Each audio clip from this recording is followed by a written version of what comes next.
Nous sommes donc à la fête champêtre de la Fédération Front National des Côtes-d'Armor.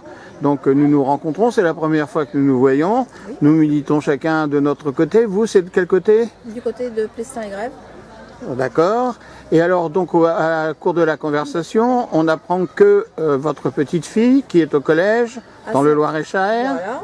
oui, Voilà, donc qui était en 5e cette année, on leur a fait comment apprendre l'arabe en cours de géographie. Alors pourquoi en cours de géographie, encore ça, on n'en sait rien. Le premier trimestre de l'année 2015, dernier trimestre 2015, mais premier trimestre de l'année scolaire. Et donc ils se sont groupés à plusieurs parents parce qu'ils ne voulaient pas que les enfants apprennent l'arabe. Donc ils se sont groupés, ma fille a fait un petit peu d'esclandre. Ils se sont groupés à plusieurs parents pour dire que non, il ne fallait pas apprendre l'arabe. Parce que notre petite fille, quand elle est arrivée en cours, elle a croisé les bras, elle a dit « Moi, mes parents, ils ne veulent pas que j'apprenne l'arabe ». Donc elle a eu un 0. Et puis ça s'est répété 2 fois. La deuxième fois, elle a eu un deuxième 0. Donc ça comptait dans sa moyenne générale. Donc c'était un peu... C'était pas bien pour elle. c'était pas bien parce qu'elle travaille bien à l'école. Elle travaille bien à l'école. Et qu'elle a de bons résultats dans toutes les autres matières. Donc elle n'était pas contente du tout d'avoir des 0 en arabe en plus. Et ce qui s'est passé, ma fille a réussi à monter un petit peu 8 parents d'élèves et qui ont décidé d'aller voir la professeure de géographie. Et la professeure a dit bah, « Moi je suis à 1 an de la retraite. Je ne veux plus d'histoire avec les parents, les enfants. Les enfants ne veulent pas apprendre l'arabe, les parents ne veulent pas qu'ils l'apprennent. Donc moi je stoppe les cours. Donc elle a stoppé les cours à partir des vacances de Toussaint. Moi je dis encore Toussaint, parce que voilà. À partir des vacances de Toussaint, alors que normalement elle aurait dû aller jusqu'aux vacances de Noël. Elle a stoppé, elle a dit moi je suis un an de la retraite, mais je n'aurai donc probablement pas de contrôle d'ici là. Mais les professeurs qui seront là l'année prochaine vous obligeront à apprendre l'arabe. Voilà.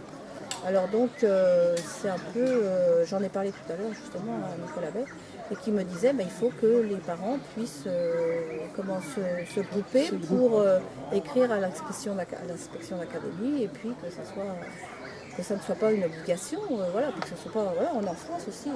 Et l'année d'avant, notre petite fille, on leur a appris à mettre le voile.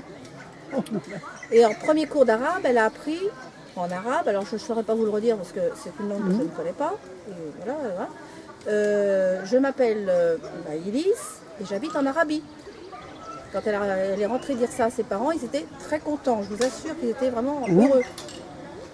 Donc voilà, alors quand M. Nicolas Bay a dit tout à l'heure que Mme Hidalgo proposait que l'arabe soit étudié à partir du CP, donc du cours préparatoire des enfants de 6 ans, ça prouve bien que voilà, c'est pas une blague. Bon, c'est que dans ce genre de témoignage, on ne va pas vous croire. On va vous dire, on va vous accuser d'être provocatrice. Bien sûr, voilà. Oui. Alors on vous l'a déjà dit. On vous l'a déjà dit. Oui. Il y a quand même moyen de vérifier si c'est vrai ou pas. Oui, alors vous pouvez téléphoner au collège de Saint-Aignan. De Saint-Aignan dans le 41. Dans le 41. Et vous leur demandez s'il y a bien eu des cours d'arabe au premier trimestre de l'année 2015-2016. Donc on dit avis aux internautes et à ceux qui sont sur Facebook de se renseigner. Et nous on a des personnes qui l'ont fait et qui ont téléphoné et qui nous ont rappelé après, qui ont dit oui c'est vrai, parce qu'au début on a dit c'est notre petite fille qui raconte des blagues. Et puis après on a dit c'est notre fille qui nous raconte aussi des blagues, enfin, ça nous a semblé quand même étonnant. Et il y a des gens qui ont téléphoné et qui ont demandé donc. Bon, pourtant il existe des associations de parents d'élèves. Oui voilà, mais alors vous les avez contactés? Non, nous non, parce qu'on est déjà les grands-parents. Oui, d'accord, oui, mais votre fille? Alors elle non plus, parce qu'en fin de compte, elle est un peu débordée par les événements, elle a plein de choses à faire. D'accord. Comme elle a dit, et elle n'a pas les moyens financiers de mettre sa fille en privé. Le petit est déjà en privé, mais financièrement, elle ne peut pas mettre le petit. Donc voilà. Si elle est seule, mais les 8 parents qu'elle a réussi à entraîner, vous vous êtes constitués en association? Non, ils ne sont pas constitués en association. Non. Et pas un des parents d'élèves a osé... Personne ne suit, quoi. Personne ne suit. Non. Mais ils ont quand même suivi votre fille pour aller intervenir auprès du professeur de... Oui. Parce qu'au début, notre fille a voulu prendre rendez-vous avec le directeur de l'école. Ouais. Alors, quand la secrétaire lui demandait, mais c'est pourquoi, madame, à propos des cours d'arabe que suit notre fille en 5e.